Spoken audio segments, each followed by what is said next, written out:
বিসমিল্লাহির রহমানির রহিম। প্রিয় শিক্ষার্থী বন্ধুরা, তোমাদের সবাইকে চলতরিতের গাণিতিক সমস্যা পর্ব 8-এ স্বাগতম। তো আজকে ক্লাসে আমি তোমাদেরকে দুটো খুবই গুরুত্বপূর্ণ সার্কিট, এই ধরনের কোশ্চেনগুলো প্রায় আসে। তো বোর্ড কোশ্চেন যদি অ্যানালাইসিস করো দেখবা যে এখানে যে দুটা সার্কিট আঁকছে আমি, এই দুটা সার্কিটে বিশেষ করে 2 নম্বর ম্যাথ দুইটা, এই যে এই 2 নম্বর ম্যাথটা এবং এই 2 নম্বর ম্যাথটা, এই দুটা ম্যাথ দেখবা এই ধরনের ম্যাথ, সরাসরি এটা না, এই ধরনের ম্যাথ দেখবে পরীক্ষায় সবচেয়ে বেশি বেশি আসে। সো সো আমাদেরকে এই দুইটা ম্যাথের বেসিকটা খুব ভালো ক্লিয়ার থাকতে হবে। যদি থাকে দেন আমরা কিন্তু এই ধরনের ম্যাথ যদি পরীক্ষা আসে তাহলে একদম সফলতার সাথে ফেস করতে পারবো। আর যদি না, বেসিক ক্লিয়ার না থাকে তাহলে কখনোই এই ধরনের ম্যাথ ফেস করতে পারবো না। আর দুই একটা ম্যাথ মুখস্থ করে লাভ নাই।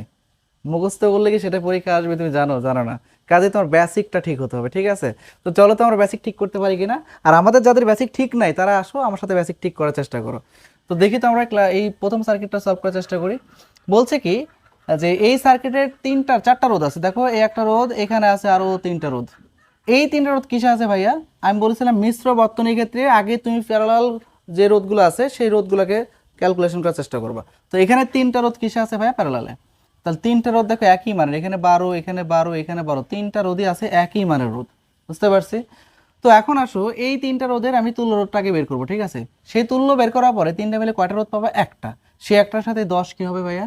সে একটার সাথে 10 হবে হচ্ছে সিরিজ। তাহলে আমরা চলো তো কিভাবে ক্যালকুলেশন করা যায়। এক নাম্বার ম্যাথটা ওই তিনটাকে প্যারালাল করবো আমরা। 1/rp সমান সমান হচ্ছে 1/12, একবার মান বসালাম 1/12 প্লাস হচ্ছে 1/12। তাহলে এখানে ক্যালকুলেশন করলে আরপির মান কত হবে? এই আরপির মান আসবে হচ্ছে এই যে 12 ইনভার্স, এই যে 12 ইনভার্স প্লাস হচ্ছে 12 ইনভার্স প্লাস হচ্ছে 12 ইনভার্স ইকুয়াল হোল ইনভার্স। এবার এটা ক্যালকুলেট দিলে আসবে হচ্ছে 4। এই যে 4 আসলো না, এটা কিন্তু মুখে মুখে ক্যালকুলেশন করা যাইতো। আমি বলে দিচ্ছি কিভাবে। আমি জানতাম আগে থেকে 4 আসবে কিভাবে। যদি একই মানের তিনটা রোধ প্যারালালে যুক্ত থাকে, আমি আবার বলছি, একই মানের তিনটা রোধ যদি প্যারালালে থাকে তাহলে তাদের তুল্য রোধের মান হবে তাদের যে কোনো একটার 3/1 ভাগ। বুঝতে পারছি কথা? যে কোনো একটাকে 3 দ্বারা ভাগ করে দেবা। এখন যে কোনো একটাকে 3 দ্বারা ভাগ করলে কি হবে? এখানে যে কোনো একটা কত? 12, 12কে 3 দ্বারা ভাগ করলে কত হয় ভাই? 4। বুঝতে পারছি? যদি এখানে কথার কথা এই সবগুলো রোধের মান যদি 12 না থেকে 15 থাকতো তাহলে তুল্য রোধের মান হতো 5। বুঝতে পারছো? তুমি ক্যালকুলেটার চেক করে দেখতে পারো যে এই যে 15 ইনভার্স প্লাস হচ্ছে 15 ইনভার্স প্লাস হচ্ছে 15 ইনভার্স, এই যে হোল ইনভার্স, দেখো কত আসে? এই যে 5 আছে, দেখো এই যে 5 আসে। তাহলে আমার বুঝতে পারছো যে আমি যদি একই মানের এই যে 12, 12, 12 একই মানের তিনটা রোধ যদি প্যারালালে যুক্ত থাকে তাহলে তুল্য রোধের মান হবে তাদের যে কোনো একটাকে 3 দ্বারা ভাগ করলে হবে। যেহেতু তিনটা আছে তাই 3 দ্বারা ভাগ করলে হবে। ভাই চারটা নিলে কিন্তু আবার এই পলিসি খাটাতে যাও না। চারটা নিলে কিন্তু এই পলিসি খাটবে না। সো এই ট্রিক্সটা খাটবে হচ্ছে তিনটা রোধের ক্ষেত্রে। আর যদি দুইটা রোধ একই সেম মানে দুইটা রোধ যদি প্যারালালে যুক্ত থাকে তাহলে তুল্য রোধের মান হবে তাদের যে কোনো একটার অর্ধেকের সমান। আবার বলছি, তাহলে কত দ্বারা ভাগ করতে হচ্ছে? 2 দ্বারা। তো 2 দ্বারা ভাগ করলে তো অর্ধেক হয় নাকি? তাহলে একই মানে দুইটা রোধ যদি সমান্তরালে যুক্ত থাকে তুল্য রোধ হবে যে কোনো একটার অর্ধেক। আর একই মানে তিনটা রোধ যদি সমান্তরালে যুক্ত থাকে তাহলে তুল্য রোধ হবে তাদের যে কোনো একটাকে 3 দ্বারা ভাগ করলে যেটা পাওয়া যাবে সেটা। বুঝতে পারছি? তাহলে আমরা জানতাম এটা 4 হবে, তবে ক্যালকুলেশন করে দেখালাম। এবার বলো এই তিনটা মিলে কয়টা হয়েছে? একটা। এই একটার সাথে এই তিনটা মিলে যে একটা হয়েছে সে একটার সাথে 10 কিসে আছে ভাইয়া? সিরিজে আছে। তাহলে ভাইয়া তুল্য রোধের মান কি হবে? অতএব আর এস সমান সমান কত হবে? 10 প্লাস হচ্ছে 4, তাহলে কত হবে? 14। এটা হচ্ছে তুল্য রোধের মান। এই যে 1 নম্বর ম্যাথের খেলা শেষ। এইবার আসো 2 নম্বর ম্যাথ বলছে বর্তনী, খুবই গুরুত্বপূর্ণ ম্যাথ। বর্তনীর রোধগুলো কিভাবে সাজালে প্রায় এত ওয়াট তড়িৎ ক্ষমতা পাওয়া যাবে, কিভাবে সাজালে। এখন রোধগুলোকে যে চেহারা আছে এই চেহারা যদি সাজাই রাখি তাহলে তো ক্ষমতা কখনো এটা আসবে না, তাহলে এটা এই ম্যাথ দিতই না। তাহলে নিশ্চয়ই এই রোধগুলোকে এমন কোনোভাবে সাজাইতে হবে যেভাবে সাজালে ক্ষমতার মান হচ্ছে 3.14 ওয়াট আসে। তোমাদেরকে একটা কথা বলি, রোধগুলোকে কীভাবে সাজালে ক্ষমতার মান এত আসবে, রোধগুলোকে কীভাবে সাজালে তুল্য রোধের মান এত আসবে, রোধগুলোকে কীভাবে সাজালে তড়িৎ প্রবাহ এত অ্যাম্পিয়ার আসবে, এই 3 টাইপের ম্যাথ যদি পরীক্ষায় দেয় তাহলে ভাবা চিন্তার দরকার নাই। তোমাকে আসলে এই রোধগুলোকে এমনভাবে সাজাইতে হবে যেন তুল্য রোধের মান ওই যেটা হইলে, তুল্য রোধের মান যেটা হইলে তড়িৎ প্রবাহ তুমি ওই অ্যাম্পিয়ারটা পাবা, ঠিক সেই অনুযায়ী তোমাকে রোধগুলোকে সাজাইতে হবে। আর কথা হচ্ছে ভাই তুল্য রোধের মান কত হলে আমার আসলে ক্ষমতা ওইটা পাওয়া যাবে, আমার তড়িৎ প্রবাহ ওইটা পাওয়া যাবে যেটা ম্যাথে দেওয়া থাকবে, এটা কীভাবে বুঝবা? তো তোমার প্রথম কথা হচ্ছে ভাই কী দেওয়া আছে এখানে? ক্ষমতা দেওয়া আছে না, তড়িৎ ক্ষমতা। তো তড়িৎ ক্ষমতাকে কী দ্বারা প্রকাশ করা হয়? পি দ্বারা। তাহলে এখানে আমার পি এর মান দেওয়া আছে, পি হচ্ছে 3.141 ওয়াট। তাহলে আমার 2 নম্বর ম্যাথের প্রথম অংশটা হচ্ছে পি এর মান হচ্ছে 3.14 ওয়াট, এটা দেওয়া আছে। তো ভাই এখন এখানে কিন্তু তড়িৎচালক শক্তির মানও দেওয়া আছে 6 ভোল্ট দেওয়া আছে না? তাহলে আমরা ক্ষমতার সূত্র P equal V square by R এটা জানি কিনা বলো? এটা সবাই জানে। তাহলে এখান থেকে দেখো তো আর সমান সমান কি আসে, আর সমান সমান ভি স্কোয়ার বাই কত পি, এই যে আর সমান হচ্ছে ভি স্কোয়ার বাই পি। বলো ভি এর মান কত 6, তাহলে 6 এর উপর স্কোয়ার, পি এর মান কত 3.14। এবার এটা ক্যালকুলেটরে দিবা, এই যে 36 ভাগ তোমার হচ্ছে 3.14, এটা ক্যালকুলেটরে দিলে আসবে হচ্ছে 11.46 এত ওহম। তার মানে দেখো তুমি যে বলছিলাম না যে এমনভাবে সাজাইতে হবে যেন তুল্য রোধের মান অত ওহম হয়। ভাই অত ওহম, অমুক ওহম, ওহম, ওই অমুক ওহমটা বা তমুক ওহমটা কে? এই যেটা দেখো এই ক্ষমতা দেওয়া ছিল, ক্ষমতাকে ব্যবহার করছি, এই ব্যাটারি ভোল্টেজকে ব্যবহার করছি, করে দেখো আমি রোধের মান কত পাইছি, রোধের মান পাইছি 11.46। মানে এই সার্কিটের রোধগুলোকে এমনভাবে সাজাতে হবে যেন তুল্য রোধের মান 11.46 হয়। এখন তো প্যারা খাওয়া যে কিভাবে সাজাবো, সাজালে তুল্য রোধের মান 11.46 হবে। ভাই এটা সাজানোর একটা টেকনিক আছে, তুমি যদি 2-3 বার এটা একটু ক্যালকুলেটর হাতে নিয়ে 2-3 বার ক্যালকুলেশন করো, 2-3 বারের মধ্যেই মিলে যাবে। ঠিক আছে, এটা একটু প্র্যাকটিসের ব্যাপার। তারপরে শর্টকাট ট্রিক্সটা বলে দিচ্ছি। একটা কথা মাথায় রাখবা যে কতগুলো রোধ যদি সিরিজে যুক্ত থাকে তাহলে তুল্য রোধের মান হয় তাদের সবচেয়ে বড়টার থেকে বড়, আর কতগুলো রোধ যদি প্যারালালে যুক্ত থাকে তাহলে তুল্য রোধের মান হয় তাদের সবচেয়ে ছোটটার থেকেও ছোট। অর্থাৎ 4টা রোধ মনে করো প্যারালালে যুক্ত আছে, এই 4টা রোধের মধ্যে সবচেয়ে ছোট যে রোধটা, এই 4টা রোধের তুল্য ক্যালকুলেশন করলে সবচেয়ে ছোটটার থেকেও ছোট হবে তুল্য রোধের মান। আর যদি 4টা রোধ প্যারালালে যুক্ত থাকে তাহলে তুল্য রোধের মান হবে সবচেয়ে বড়টার থেকেও বড়। তাহলে প্যারালালে যুক্ত থাকলে সবচেয়ে ছোটটার থেকে ছোট হয়, আর সিরিজে যুক্ত থাকলে, আমি আবার বলছি সিরিজে মানে শ্রেণীতে যুক্ত থাকলে তুল্য রোধের মান হয় সবচেয়ে বড়টার থেকে বড়। তাহলে প্যারালালে থাকলে সবচেয়ে ছোটটার থেকে ছোট, আর সিরিজে থাকলে হয় সবচেয়ে বড়টার থেকে বড়। আমরা কি বুঝতে পারছি? তাহলে আমরা এইবার সামনের দিকে আগাই। দেখো বলছে কি যে কিভাবে সাজাইলে আসলে আমরা তুল্য রোধের মান 11.46 হবে, এটা আমাকে দেখতে হবে। তো এখন দেখো তো আমরা এই ট্রিক্সটা খাটানোর চেষ্টা করি। এখানে টোটাল রোধ আছে কয়টা? 4টা। আমি 4টা রোধ এখানে লিখলাম, এই যে 10, এই যে 12, এই যে 12, এই যে 12। তো একটা মনে মনে চিন্তা করো যে আমি যে একটা কাজ করি, এই 12কে আরেকটা 12-র সাথে যদি প্যারালাল করি তাহলে 12 আর 12 দুইটা প্যারালাল, একই মানে দুটো রোধ প্যারালালে যুক্ত আছে, তুল্য রোধের মান কত হবে ভাইয়া? 6। আর সবাই জানি যে একই মানে দুটো রোধ প্যারালালে যুক্ত থাকলে তুল্য রোধের মান হয় তাদের যে কোনো একটার অর্ধেকের সমান। এখন খেয়াল করো বাদ বাকি যে দুটো থাকলো এই দুটোকে আমি প্যারালালে নিলাম। বলো তো ভাই এই দুটাকে যদি প্যারালালে নিই আমি, তাহলে 10 আর 12 সমান্তরাল করলে তুল্য রোধের মান কি হবে? এই যে সবচেয়ে ছোট কোনটা 10, এই 10-এর থেকে ছোট আসবে। তো 10-এর থেকে ছোট কত আসবে একটু ক্যালকুলেশন করি তো। এই যে 10 ইনভার্স প্লাস হচ্ছে এই যে 12 ইনভার্স হোল ইনভার্স দিলে আসতেছে কত? 5.46। এই যেটা আসতেছে 5.46। দেখো তো ভাই এই 5.46 আর 6 যোগ করো তো, তাহলে 5-6 কত? 11, 11.46 আসে কিনা? আসে। তার মানে আমি এই দুটোকে প্যারালাল করব আর এই দুটোকে প্যারালাল করব, দেখো মিলে গেছে। তুমি যদি এই টেকনিকটা খাটাইতে পারো প্রত্যেকটা সার্কিটগুলো নিবা, নিয়ে একটু ক্যালকুলেটরে নিয়ে একটু ক্যালকুলেশন মনে মনে এই রোধগুলোকে একটু এক জায়গায় লিখে নিবা, লিখে একটু মনে মনে একটু ক্যালকুলেশন করবা। ক্যালকুলেশন করলেই দেখবা যে এক মিনিটের মধ্যে মিলে, 1 মিনিট, বড় জোর 1 মিনিট, সর্বোচ্চ 1 মিনিট লাগবে, 1 মিনিট লাগবেই না। যদি খুব ভালো লেভেলের এক্সপার্ট হও, খুব ভালো প্র্যাকটিস করে থাকো, তাহলে সর্বোচ্চ তোমার 20 থেকে 30 সেকেন্ডের মধ্যে মিলে যাবে। ঠিক আছে, তো চলো আমরা সার্কিটটাকে রিড্র করি, কারণ সার্কিট রাখতে হবে, কিন্তু এই কোশ্চেন সমাধান করতে গেলে সার্কিট ম্যান্ডেটরি রাখতেই হবে। তাহলে দেখো তো কি হয় সার্কিটটা নতুন করে রাখলে, তাহলে দুইটা রোধ, এই যে 10 ওহম মানের একটা আর একটা হচ্ছে 12 ওহম মানের, এই দুটো প্যারালাল। এরপরে হচ্ছে দেখো আরও দুইটা প্যারালাল, একটা 10 ওহমের আর এক, সরি 12 ওহমের আর একটাও কত? 12 ওহমের। এবার দেখো তো এই সার্কিটটা চেহারা দাঁড়ালো এই যে এটা, এটা হচ্ছে 10, এটা হচ্ছে 12, এটা হচ্ছে 12, এটা হচ্ছে 12, এটা হচ্ছে 6 ভোল্ট ছিল। বলো তো বুঝতে পারছি কিনা? এই যে সার্কিটটা চেহারা দাঁড়ালো এটা। এবার তুমি এই সার্কিটের তুল্য বের করবে, এই সার্কিটের তুল্য। তো তুল্য কেমনে বের করো ভাইয়া? তো তুল্য বের করা খুবই সহজ, 1/RP1। এই যে RP1 ক্যালকুলেটারে দিবা, তাহলে এখানে 1/10 প্লাস 1/12, এটা আমি ক্যালকুলেটারে দিয়ে রাখছিলাম আগে, 5.46 ছিল, আমি একবারে মান বের করলাম যে RP1 সমান হচ্ছে 5.46। তোমরা একটু ক্যালকুলেটর করে দেবো এটা। এরপর পরের দুটো রোধ 1/RP2, এটা যদি ক্যালকুলেশন করো তাহলে 1/12 প্লাস হচ্ছে 1/12, এটাও যদি ক্যালকুলেশন করো তাহলে RP2 এর মান আসবে হচ্ছে 6। বলছিলাম একই মানে দুটো রোধ প্যারালালে যুক্ত থাকলে তুল্য রোধের মান হয় তাতে যে কোনো একটার অর্ধেকের সমান। এবার বলো সিরিজে করলে তুল্য রোধের মান কত হয়? বলো এই দুটো মিলে কয়টা হলো? এই যে দুটো মিলে কয়টা হলো? একটা, এই যে RP1। এই দুটো মিলে কয়টা হলো? একটা, এই যে RP2। তাহলে ভাই এই দুটো মিলে একটা, এই দুটো মিলে একটা, কি হবে? সিরিজ। তাহলে কি হবে? RS সমান সমান RP1 যোগ হচ্ছে RP2। এবার এখানে মান বসাবা, মান বসাবো মানে 5, এই যে 5.4 আর 6 যোগ করবো, তাহলে 5.4 যোগ করলে কত 11.46, এটা আর ক্যালকুলেটর দেওয়ার দরকার না, 11.46, এই যে এত, এই যে তুল রোধের মান পেয়ে গেছি। এখন তুমি নিচে বাংলা লিখবা। সুতরাং সার্কিটটাকে উপরিউক্তভাবে সাজায়, সার্কিটের রোধগুলোকে উপরিউক্তভাবে সাজালে তুল রোধের মান 11.46 হবে এবং এই সার্কিটের ক্ষমতা হচ্ছে 3.14 ওয়াট হবে। বুঝতে পারছি? এই যে এইভাবে সলভ করবা, দেখবে এই ধরনের ম্যাথগুলো খুবই সোজা, খুবই সোজা, একদম ইজি। তাহলে নিশ্চয়ই আমরা এই ম্যাথটা বুঝতে পারছি। এরপরে চলো নেক্সট ম্যাথে যাই আমরা। নেক্সট ম্যাথে একই ধরনের ম্যাথ, দেখি তো এটা কি বলছে। এখানে বলছে কি,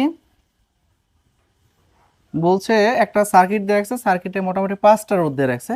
এই 5টা রোধকে ব্যবহার করে আমাকে 1 নম্বর ম্যাথে তুল্য রোধ বের করতে বলছে। তাহলে খুবই সহজ কথা, তুল্য রোধ কেমন বের করা যায় দেখি আমরা। এই তুল্য রোধ কেমন বের করা যায়, তুল্য রোধ তো বের করা যাবে, এই দুটো প্যারালালে আছে। তাহলে 12 1/RP1 অর্থাৎ 1/12 প্লাস হচ্ছে 1/6, এখানে ক্যালকুলেটারে দিবা RP1 এর মান পেয়ে যাবো। ঠিক আছে, তাহলে RP1 এর মান কত আসবে দেখি, 12 ইনভার্স প্লাস হচ্ছে 6 ইনভার্স হোল ইনভার্স, তাহলে ক্যালকুলেটর দিলে আসবে হচ্ছে 4, এই যে 4 ওহম এটা আসলো। এবার দেখো এই দুটাও প্যারালালে আছে, তাহলে 1/RP2 এটা সমান সমান হচ্ছে 1/4 প্লাস হচ্ছে 1/5, ক্যালকুলেটরে দিলে, এই যে ক্যালকুলেটরে দিলে RP2 এর ভ্যালু আসবে, RP2 এর ভ্যালু আসবে হচ্ছে 4 ইনভার্স, এই যে 4 ইনভার্স প্লাস হচ্ছে 5 ইনভার্স হোল ইনভার্স, ক্যালকুলেটরে দিয়ে আসবে 2.22, যে 2.22 এত ওহম। ঠিক আছে, তাহলে এই দুটো মিলে একটা হলো, এই দুটো মিলে একটা হলো, একটা আর একটা কি আছে ভাই সিরিজে। তাহলে সিরিজে থাকলে তুল রোধের মান কি হবে ভাইয়া, RS সমান সমান RP1 প্লাস হচ্ছে এই যে 5 প্লাস হচ্ছে RP2, তাহলে ভাইয়া RP1 এর মান কত 4 প্লাস হচ্ছে 5, RP2 এর মান কত 2.22, তো এটা যদি যোগ করি তাহলে 9 দিয়ে 11, 11.22 ওহম। এই যে সার্কিটের তুল রোধের মান হচ্ছে, এই যে সার্কিটের তুল রোধের মান হচ্ছে আমার 11.22। দেখো সলভ হয়ে গেছে, খুবই সোজা একটা ম্যাথ। ঠিক আছে, তাহলে চলো তো আমরা পরের ম্যাথটা সলভ করার চেষ্টা করি। পরের ম্যাথে কি বলা হচ্ছে, পরের ম্যাথে বলা হচ্ছে রোধগুলোকে কিভাবে সাজালে তড়িৎ প্রবাহ 12.98 অ্যাম্পিয়ার পাওয়া যাবে। তাহলে ভাইয়া আমি তো একটু আগে বলছিলাম যে কিভাবে সাজালে, এই ধরনের ম্যাথ যদি বলে কি দেওয়া আছে এখানে তড়িৎ প্রবাহ, আর আগের ম্যাথে কি দেওয়া ছিল ক্ষমতাকে ব্যবহার করে তুল্যরোধ বের করছিলাম, এবার এই তড়িৎ প্রবাহকে ব্যবহার করে তোমাকে তুল্যরোধ বের করতে হবে। ঠিক আছে, তাহলে কিভাবে বের করা যায় দেখি তো। এই যে দেখো তো আমার এখানে কি, এটা আই না, তাহলে আই এর মান দেওয়া আছে 12.98 অ্যাম্পিয়ার, এটা দিয়ে রাখছে। ভাই ব্যাটারির ভোল্টেজ ভিও তো দিয়ে রাখছে, ভি এর মান হচ্ছে 220 ভোল্ট, এটা দিয়ে রাখছে। তাহলে আমি সহজে এখানে আর এর মান বের করতে পারবো না, তার এর মান বের করা যাবে তো, ভি ইকুয়াল আই আর, আমরা এই সূত্র জানি কিনা বলো। তাহলে এখান থেকে দেখো তো আর সমান সমান কি আসে, এই যে আমি ক্যালকুলেটারে দিই যদি, তাহলে আর সমান সমান আমি পেয়ে যাব। আচ্ছা, আর সমান সমান হচ্ছে ভি বাই হচ্ছে আই, তাহলে ভি এর মান কত 220 আর আই এর মান কত 12.98। এবার এটা ক্যালকুলেটরে দিবা, ক্যালকুলেটরে দিলে আসবে 220 ভাগ হচ্ছে 12.98, ক্যালকুলেটরে দিলে আসে হচ্ছে 16.94, এই যে 16.94 ওহম। তার মানে এই রোধগুলোকে এমনভাবে সাজাতে হবে যেন তুল্য রোধের মান 16.94 ওহম হয়, যদি হয় তাহলে তড়িৎ প্রবাহ আমরা এত অ্যাম্পিয়ার পাবো। বুঝতে পারছি? তাহলে রোধগুলোকে এমনভাবে সাজাতে হবে যেন তুল্য রোধের মান কত হয়, এই যে 16.94 এত ওহম হয়, যদি হয় তাহলে এইখানে তড়িৎ প্রবাহের মান কত পাবা, 12.98 অ্যাম্পিয়ার পাবা। এখন আসলে কীভাবে সাজানো যায়, ওই যে বুদ্ধি শিখাইলাম। এখন একটা খেয়াল করো, আমার তুল্য রোধের মান কত 16.94 না, এটা না, একটু চিন্তা করো। আমি এক্সচেঞ্জ করলাম, আমি জানি এখানে একবার এক্সচেঞ্জ করলে মিলে যাবে, তুমি বারবার এক্সচেঞ্জ করবা। দেখো তুমি যদি এই 5কে এখানে নাও আর 12কে এখানে নাও, তোর তুল্য রোধের মান কত হবে 12.98, সরি 12 বলছি 16.98 হওয়া লাগবে।